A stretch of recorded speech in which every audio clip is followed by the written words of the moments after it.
Smart saving plan తో మీ ఆత్మీయులకు ఉజ్వలమైన సురక్షితమైన జీవితం అందించండి. టాటా ఏఏతో ఇది సాధ్యం.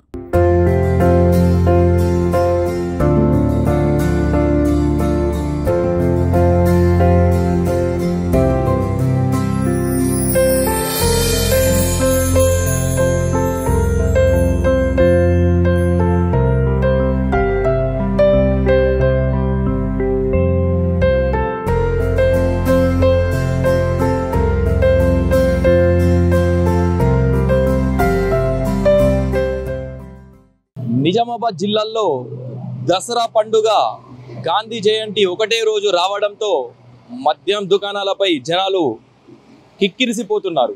దసరా పండుగ గాంధీ జయంతి ఒకటే రోజు రావడంతో అధికారులు డ్రై డేగా ప్రకటించారు. మన దగ్గర దసరా పండుగ అంటేనే వాహనాలకు మేకల్ని బలివ్వటం, చుట్టాలను పిలిపించుకొని పార్టీలు చేసుకోవడం జరుగుతుంది. అటువంటిది గాంధీ జయంతి రోజే దసరా పండుగ రావడం అన్నది మందుబాబులకి, మాంసాహారులు విక్రయించే వారికి చాలా ఇబ్బందిగా ఉన్నట్టు మనకు తెలుస్తుంది. గాంధీ జయంతి అక్టోబర్ 2 దసరా రోజు రావడంతో వైన్స్ల ముందు జనాలు బారులు తీరుతున్నారు. గతంలో కూడా 2007-2008 సంవత్సరంలో కూడా ఇలా అక్టోబర్ 2 గాంధీ జయంతి రోజునే దసరా పండుగ వచ్చినట్టు మనకు తెలుస్తుంది. ఇది రెండోసారి ఇలా రావడం అన్నది. ఎంతకైనా మన తెలంగాణలో సుక్క ముక్క ఉంటేనే కిక్కు ఇస్తుంది అని చెప్పేసి మనకు తెలిసిన విషయమే. అందులో దసరా పండుగ రావడంతో ప్రజలు ముందస్తుగానే మటన్లు కానీ, చికెన్లు కానీ, మందు కానీ తీసుకుపోయి ఇంట్లో నిల్వ పెట్టుకోవడం జరుగుతుంది. ఒకసారి మనము వైన్స్ నిర్వాహకులతో మాట్లాడించే ప్రయత్నం చేద్దాము. ఎంతకైనా రోజు ఉండడము వేరు.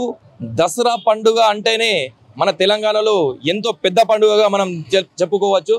దసరా పండుగ రోజు ఇంకా ఎక్కువ అమ్మకాలు జరుగుతుంటాయి. కానీ కాకపోతే దసరా పండుగ అక్టోబర్ 2 గాంధీ జయంతి రావడంతో ముందస్తుగానే ముందు రోజే జనాలు కిక్కిరుస్తున్నారు. అంటే రెండు గాంధీ జయంతి ప్లస్ దసరా రెండు ఒకటే రోజు వచ్చిట్లా కాబట్టి పబ్లిక్ కొద్దిగా ఇబ్బందికరంగా అనిపించింది. అంటే వైన్స్ మాత్రం ఓపెన్ ఉంటాయి. ఈ రోజు రాత్రి 10 గంటలు ఏదైనా షాపులు ఉంటాయి. అదే రేపు బంద్ ఉంటాయి కాబట్టి ఈ రోజు తీసుకెళ్తున్నారు పెద్ద మొత్తంలో అని చెప్పడం జరుగుతుంది. ఇంతకుముందు ఒకసారి దసరా వచ్చింది. మనకు తెలిసినంత మటుకు ఇది రెండోసారి అనిపిస్తుంది నాకు.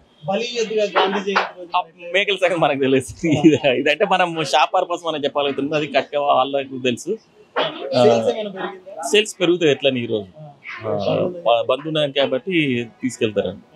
రేపు పుడతారు ఒక్క రోజు రిపీట్ అని తిరుగుతారు. పాయిగా అంతా పిల్ల పాపలు ఉంటారు కదా, బావలు ఆ మామలు అందరూ వస్తారు కాబట్టి ఈ రోజు ఒక క్వార్టర్ ఉండలు ఆపిస్తుంటారు కదా. అట్లా పండుగ చేసుకోవాల్సింది అంటే ఏది ఉన్నా కానీ పండుగ జరుపుకోవాలని యాదాదిగా ఇదని. మాకైతే సేల్స్ పెరిగినాయి. రేపు బంద్ ఉండదు. ఇట్లా ఇలా రాత్రి 10 దాకా ఓపెన్ కాబట్టి కస్టమర్స్ వస్తున్నారు. సేల్స్ అలాగానే ఉన్నాయి, పెరిగినాయి. ఇంతకుముందు కూడా అన్న చెప్పినట్టు వచ్చింది ఒకసారి.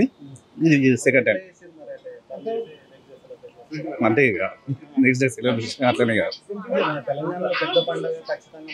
మన తెలంగాణ ఇది పెద్ద పండుగ కాబట్టి అందరూ కంపల్సరీ ఒక రోజు ముందు వచ్చి తీసుకుంటుంది. ఇక కస్టమర్స్ సేల్స్ అయితే పెరుగుతున్నాయి.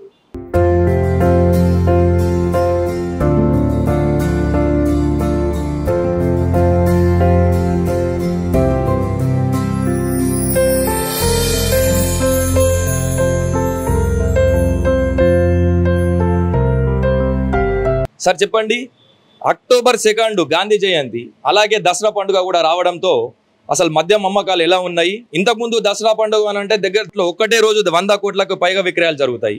ఈ దసరా పండుగ అక్టోబర్ 2 రావడంతో మనకు హాలిడేగా ప్రకటించడం జరిగింది. దీన్ని మీరు ఎలా చూస్తారు? రోజువారీగా చూస్తే కొద్దిగా ఎక్కువ ఉన్నది. అలాగనే పొద్దున చాలా కొద్దిగా ఎక్కువ ఉండే ఊర్లలో పోయి వాళ్ళు తీసుకుపోయారు. ఈ మధ్యాహ్నం చాలా తక్కువ ఉంది. ఇప్పుడు మళ్ళీ సాయంకాలం పెరగచ్చని మా అంచనా. కానీ దసరా రోజు చాలా మటుకు కాదు, తక్కువ అయితే చాలా తక్కువనే అవుతుంది. అంటే దసరా రోజు అమ్మకాలు ఎక్కువ ఉంటాయి. ఈ రోజు ఒక రోజు ముందు కాబట్టి అంటే ఇప్పుడు ఈ ఎక్సైజ్ శాఖ వాళ్ళు కూడా లిమిటెడ్ పెడతారు. అంటే ఇంత విక్రయించద్దు, ఇంత మాలు స్టాక్ పెట్టుకోవద్దు అని చెప్పేసి అంటారు. అంటే దాని వల్ల మీకు ఏదైనా ఇబ్బంది పడుతుంది? ఇబ్బంది కూడా వస్తుంది. మళ్ళీ ఇప్పుడు ఎలక్షన్ కోడ్ కూడా వచ్చింది, అట్లా కూడా ఇబ్బంది అవుతున్నా తీసుకోపోవడానికి. అదే చాలా ఉన్న పడితే ఒకటికి 1/3 అవుతుండే. కొద్దిగా లాసే. అక్టోబర్ 2 రావడము, ఈ గాంధీ జయంతి రావడము కూడా లాసే వైన్స్ వాళ్ళు. ఎందుకంటే చాలా ఉంటే ఒక బాటిల్ ఎక్కువ తాగుతారు. బంద్ ఉన్నదంటే ఉన్న దాంట్లో సరిపెట్టుకుంటారు. కాబట్టి ఇక ఎంతకైనా కొద్దిగా లాసే. దసరా గాంధీ జయంతి రావడము 2006-07లో వచ్చింది, మళ్ళీ ఇప్పుడు రావడం జరిగింది, రెండోసారి ఇది. ఇది మనము తెలుసుకున్నట్టయితే 2006 or 2007లో కూడా ఇలా వచ్చింది. దాంట్లో దసరా రోజే గాంధీ జయంతి రావడము, అలాగే ఎలక్షన్ కోడ్ ఉండటం వల్ల మద్యాన్ని ఎక్కువ తీసుకెళ్లి నిల్వ చేసుకోలేని పరిస్థితి. ఒకవేళ దసరా రోజే వైన్స్ ఓపెన్ ఉంటే ఎంత కావాలన్నా కానీ వైన్స్లోకి వచ్చి తీసుకునే ప్రయత్నం చేస్తారు. కానీ కాకపోతే ఉన్న దాంట్లోనే సరిపెట్టుకునే పండుగని తీసే ప్రయత్నం చేస్తారు. ఇది మనకు వైన్స్ వాళ్ళు మనకు చెప్పిన సమాచారం. కెమెరామెన్ జగదీష్తో రవితేజ, సుమన్ టీవీ, నిజామాబాద్ నుంచి.